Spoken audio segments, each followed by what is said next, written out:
அப்படின்னா என்ன ஆகும்? எல்லாமே சரியான இடத்துல போயிட்டு இருக்கும். நமக்கு வந்து குற்றங்கள் தடுக்கப்படலாம். அதே மாதிரி சகோதரர்கள் இருக்காங்கல்ல, அவங்க வந்து ஆண்களுக்கான உரிமை என்ன அப்படின்னு சொல்லி தெரிஞ்சுக்கிட்டாங்க அப்படின்னா பெண்கள் பாதுகாப்பாக உலகத்துல வந்து பயணிக்கலாம். இப்போ ஆண்கள் என்ன செய்யணும்? அவர்களுக்கு எதுவும் தீங்கு செஞ்சாலோ அது யாருக்கு தான் பிரச்சனை? பெண்ணுக்கு பிரச்சனைனாலும் அதுக்கடுத்து எனக்கும் என் குடும்பத்துக்கும் பிரச்சனை இருக்கும் அப்படின்னு சொல்லி என்னைக்கு புரிஞ்சுக்கிறாங்களோ அன்னைக்கு பிரச்சனையெல்லாம் என்ன ஆகும்? குறைஞ்சிரும். இப்போ நம்ம இருக்கிற வாழ்க்கை கட்டத்துல என்ன ஆகுதுன்னா பிரச்சனைகள் கூடுதே தவிர குறையல. இப்போ இதை வந்து மாற்றி அமைக்க வேண்டியது யார் கையில இருக்கு? நம்மளோட கையில இருக்கு. அதுக்கு முதல்ல நம்ம என்ன செய்யணும் அப்படின்னா நம்மளுடைய உரிமைகளையும் கருத்துக்களையும் வெளியே சொல்றதுக்கு நம்ம வந்து யோசிக்க கூடாது. சரியா? நீங்க எல்லாம் இப்படி யோசிச்சீங்கன்னா எனக்கு கவலையாயிடும். வெளியே சொல்றதுக்கு நீங்க வந்து என்ன செய்யக்கூடாது? யோசிக்க கூடாது. யோசிக்காம இருக்கணும் அப்படின்னா முதல்ல வந்து நம்மளை பெற்றவங்களுக்கு நம்ம என்ன வாங்கி கொடுக்கணும்? இன்னைக்கு நான் ஜட்ஜா இருக்கேன், யாருக்கு முதல் பெருமை? கண்டிப்பா இந்த பெருமை வந்து போய் சேரும். சரியா? அதே மாதிரி நான் வந்து என் வீட்டுல அம்மா அப்பாவா நினைச்சிட்டு நான் ஸ்கூலுக்கு வரும்போது யார் என்னோட அம்மா அப்பா?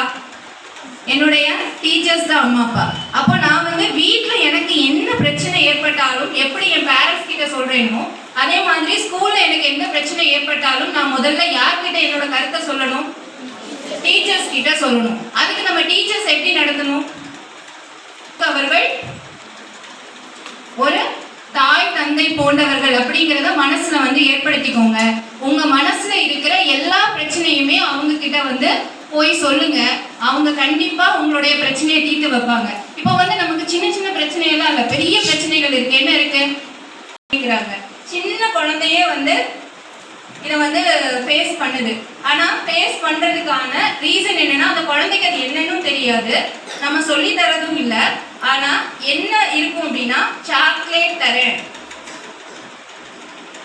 இந்த மாதிரி சொல்லும் போது என்னன்னே தெரியாம ஒரு குழந்தை போகிறதா இப்ப உள்ள காலகட்டத்துல உள்ள பிரச்சனை. அடுத்த விஷயம் தெரியாம இருந்தாலுமே யாரு எது வாங்கி கொடுத்தாலும் போலாமா போகக்கூடாதா அப்படிங்கிற விஷயம் உங்களுக்கு தெரியும். சின்ன பிள்ளைங்களுக்கு தெரியுமா?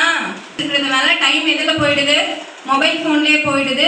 அம்மா அப்பா கிட்ட பேசுறதுக்கு நமக்கு நேரம் இல்லை, டீச்சர்ஸ் கிட்ட பேசுறதுக்கு நமக்கு நேரம் இருந்தாலும் டீச்சர்ஸ்க்கு நம்ம கிட்ட நேரம் இல்லை. அவங்களுக்கு ஃபுல்லாவே இப்போ வந்து வேற மாதிரி கல்வி சூழல் அமைஞ்சிருச்சு. எல்லாமே இருக்கும்போது உங்களோட மனதின் வலியை நீங்க வந்து உங்களுக்குள்ள வச்சுட்டு இருக்கும்போது என்ன செய்ய முடியல? வெளிப்படுத்த முடியல. இப்ப நீங்க என்னன்னா சின்ன சின்ன விஷயங்கள் தான். ஒரு விஷயம் வந்து கொடுத்து வாங்குறது இருந்தா மட்டும்தான் அங்க வந்து ஒரு பிரச்சனை வருது. சரியா? பெண்களுக்கு சொல்றேன்.